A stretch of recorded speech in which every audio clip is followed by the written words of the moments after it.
Would you like to find out what on earth I do with all these tools to style my long hair? Then stick around. Welcome to Beauty by Des. I'm Des, I'm over 60 and I love to talk about makeup, skincare, clothes and other bits and bobs that make me happy. I also have a website called Beauty by Des and I'm on Insta and Facebook too. And if you like the sound of this kind of content, please give me a thumbs up as it lets me know that I'm on the right track. And better yet, subscribe to the channel because that helps YouTube to put my video in front of other older women who might enjoy this kind of content. I'm going to show you all the tools that I use currently, the tools that I have used before, and stick around to the end because I'm going to show you a tool that you may not have seen that's fairly new to the market. So with that, let's crack on. I'm over 60 and I have long hair, and actually this is the longest hair I have had, so to speak, since I was in my early 20s. I don't know why I never grew it before. I think it was because I lived through that whole perm era and I went on far longer than was better for me really. But in the last couple of years, particularly since lockdown, I stopped going to the hairdresser, so I grew my hair, then I've trimmed it myself over the last couple of years and I've dyed it as well. So if you want to see a video about that, I will link that up in the corner for you and down below in the description box. But let us talk about tools. Now I have got, I think it's about 9 tools, and I'm going to show you the ones that I use regularly, but I'm also going to show you the ones that I don't really use, but I think are okay for certain types of people who've got patience and certain types of hair. So let me tell you a little bit about my own hair. So as you can see, it's quite fine. It's not straight at all. It's actually quite wavy, but annoyingly, because it's fine, it doesn't really hold an attractive curl, if you know what I mean. Also, the curl tends to start sort of quite far down here. It doesn't really start from here. And it's not really curly. I suppose it's more wavy. But it would be lovely if it was thicker and wavy, because then I could just leave it to dry naturally. And I sometimes do that, but actually after about half an hour it looks a bit crap. So I use a styling tool of sorts, or I use several styling tools depending on my mood. So that's the kind of hair I've got. It's also coloured, very highly coloured, because I do my roots and then I put the colour through the rest of my hair. And like I said, you can watch the video on how I do that. So that's the sort of hair I'm dealing with. And also it does tend to be a bit dandruffy, but don't tell anyone. So I sometimes use a dandruff shampoo to get rid of that. But that's usually, I find I have to do that if I've used a product that has scent in it or perfume, because I'm allergic to most ingredients that are found in scent or perfume.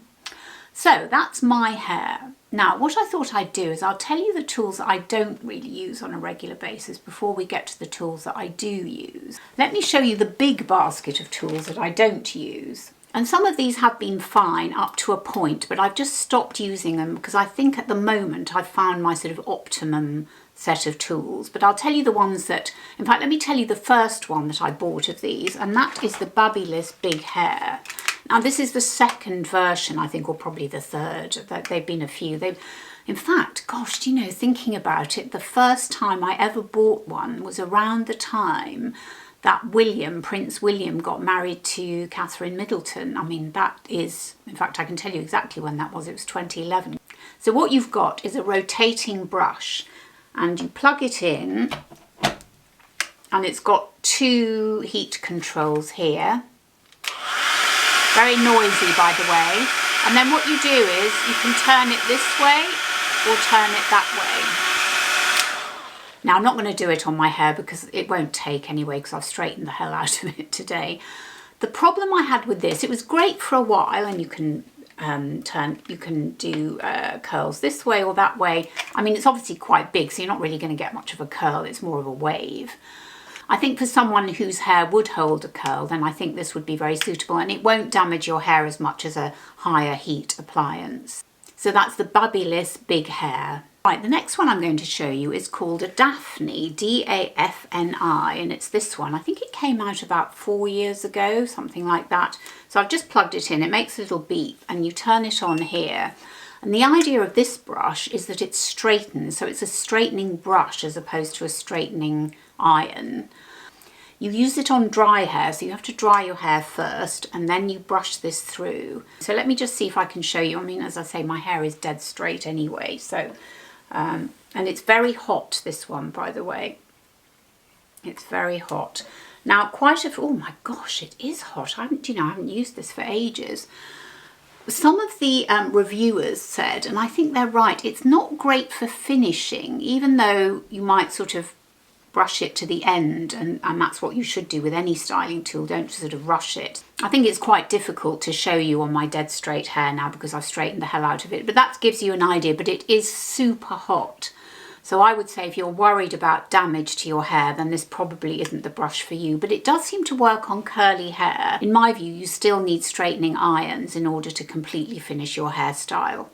But it might be worth a try if you've got very curly hair and you just want to straighten it a bit. And that's called the Daphne.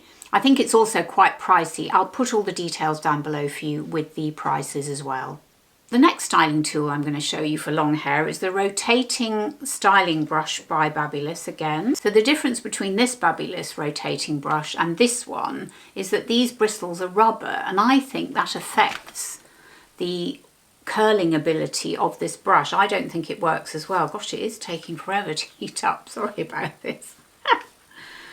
We'll get there in the end. It probably takes a couple of minutes. Actually, do you know what? I can feel the heat from here. It's that hot. Ah, okay, ready. It's ready now. So what you do is you press this, and here it goes.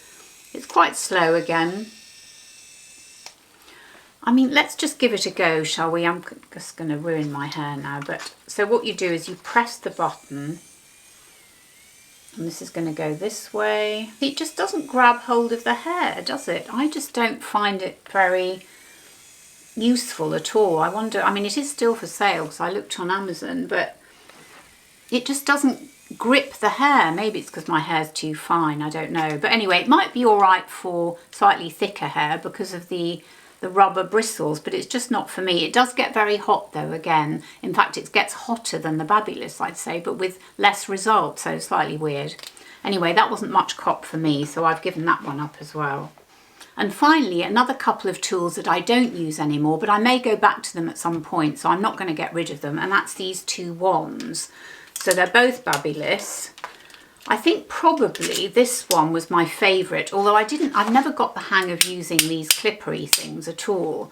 But this one heats up here. You've got different heat settings, which is good. So you get a nice big curl with it, whereas this one is for much smaller curls. And again, you've got different heat settings. And yeah, it gets nice and hot. I think this one's just a bit too difficult for me to use, but I'm going to come on to the styling one that I do use in a moment. So those are a couple of Babyliss, which I'll link them down below for you. Like I say, I'm not using them at the moment, but that doesn't mean I won't go back to them at some point. So those are all the tools that I don't use or I'm not currently using.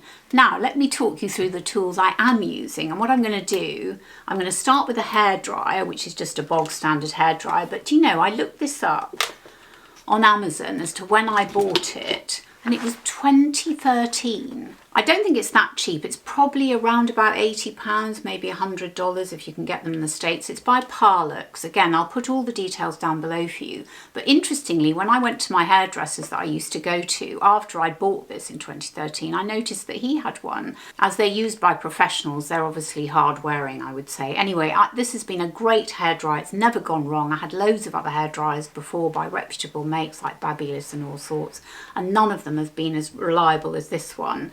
Now, it has to be said, I don't use it all the time because, as I will go on to show you in a moment, I use a styler to dry my hair quite a lot. But I do use this sometimes if I'm in a hurry and I'm not bothered about styling it particularly. Right, now let's talk about the styling tools that do work for my long hair, that are really fantastic and I've had for quite some time. So the first tool I'm going to talk to you about that I use on a regular basis is the Revlon One Step Styler, and it's this one here. Now, you'll see in the insert how I use it, and it has been a revelation. In fact, I remember seeing this. It was about 3 years ago that I bought it, and it was on Audrey Coyne's channel. If you haven't watched her channel, it's fabulous, by the way. I would really recommend it. I'll put the details down below for you. She's a young woman. She's about half my age, probably. But she used this styling tool, and I'd never heard of it. It's about £50 on Amazon, which is probably about $60, $65, something like that. And what it says is it is a 2-in-1 styling tool that gives the power of a dryer, and that's true because it does get very, very hot, and a volume of the styler, which I agree, and it is quite a good finishing product. The only thing for me is that because I get these very sort of fluffy bits up here, I really need to finish off my hair with a straightener. But it does glide through your hair to detangle, dry and volumize in up to half the time. That's very true. It has ionic technology, which gives you the power to create a salon styled finish.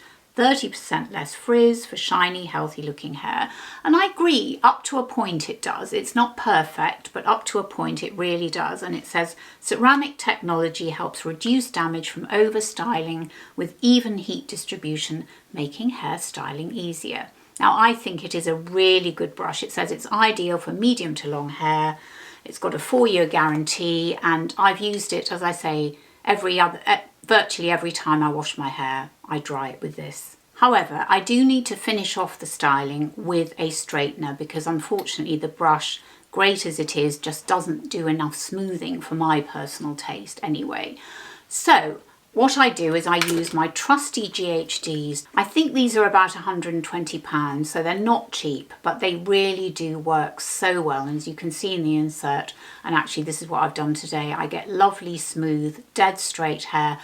They do get hot and they probably are going to damage your hair. And let me tell you something, I have never worked out the point of spraying your hair with a heat protector, because if you spray your dry hair with a heat protector, you're moistening it again, and then you put this on top and it's kind of sizzles. So personally, I don't do that. But to be honest, I'm 67. My hair's already, given up the ghost, as it were, in terms of being smooth. I have loads of split ends. I have all these fuzzy bits up here. So what? It's not the end of the world. I am not a 30-year-old. I'm not going to have beautifully smooth, glossy hair. It's just not going to happen. The only way I'm going to achieve that is by using styling tools, and I'm fine with that. So these I use, as I say, after I've used the brush, just to smooth out the hair. And then I finish off by putting in some dry shampoo just under here to my roots, and then give it a bit of a shake around, and then, or a bit of a massage, and then it sort of zhuzhes it up a bit because it can look a bit flat. It's a bit flat today, but I just wanted to show you what it looks like. So the final tool I use is a ceramic wave wand by GHD, and it's this one. And as you can see in the insert, that is what I use to sort of zhuzh up my hair if I don't want to be straight. And I absolutely love this. This does get nice and hot, as all the GHDs do. You turn it on here, you just wait for a few, like 30 seconds or something, and then it comes on, and it's very hot. As you can see in the insert, I cannot use any styling wand without using gloves, protector gloves. It's the only way I can do it, and I know it sounds weedy, but honestly, I have burnt my hands many a time when I've tried to use those styling tools because they get so hot. I'm fine with the straightener, there's no problem there. When I use a wand, I cannot manage without gloves, so I highly recommend, if you're at all sensitive or worried about burning your hands, get some gloves. I think one of the stylers came with one glove, and so maybe I've ended up with two, because I think they're two right hands actually, but that's fine because I must have got one with each styler. The final tool that I want to talk to you about that I'm not going to be using on a regular basis is the Wylera. Now that's a relatively new tool, and this is it here. So it's easy to use, I just don't like the finish. I will keep trying with it because obviously I've bought it now and I don't want to waste it. And it does have different heat settings, but it looked to me when I tried it on a low heat setting that the curl was too loose, and when I tried it on the higher setting it was too tight. In fact, even I think it goes from 150 to 200. 200 would be too hot even for me.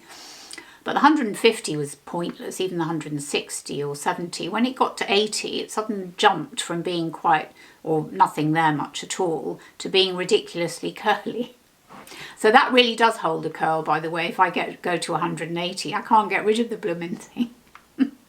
But I think if you want curly hair and you want an easy, so I'm eating my hair now, if you want an easy way to curl your hair, it is really simple because you literally just place it in, as you can see in the video. You literally just place it in this sort of gap here, press the button, which I'm not going to do, and it sort of jumps up into the appliance. You hold it there for 12 seconds, but it beeps for 12 seconds. Then you just literally let go and it comes out all nice and curly. if you like that sort of thing. But for me, it's a curl rather than a wave, and I think that's what I don't really like about it. I just don't want to look like a character from Stizzle. So there you have it. Those are the styling tools that I've used on my long hair. If you found this video helpful, informative, or even amusing, please consider subscribing to the channel, giving me a thumbs up and hitting the notification bell. And leave me a comment below. Let me know, have you tried any of these tools at all and which one worked for you on your type of hair? I'd be really interested. And if you've got other tools that I haven't mentioned, gosh, are there any more? Then I'd be really interested to know that too. And thanks so much for watching, and I'll see you on my next one. Bye.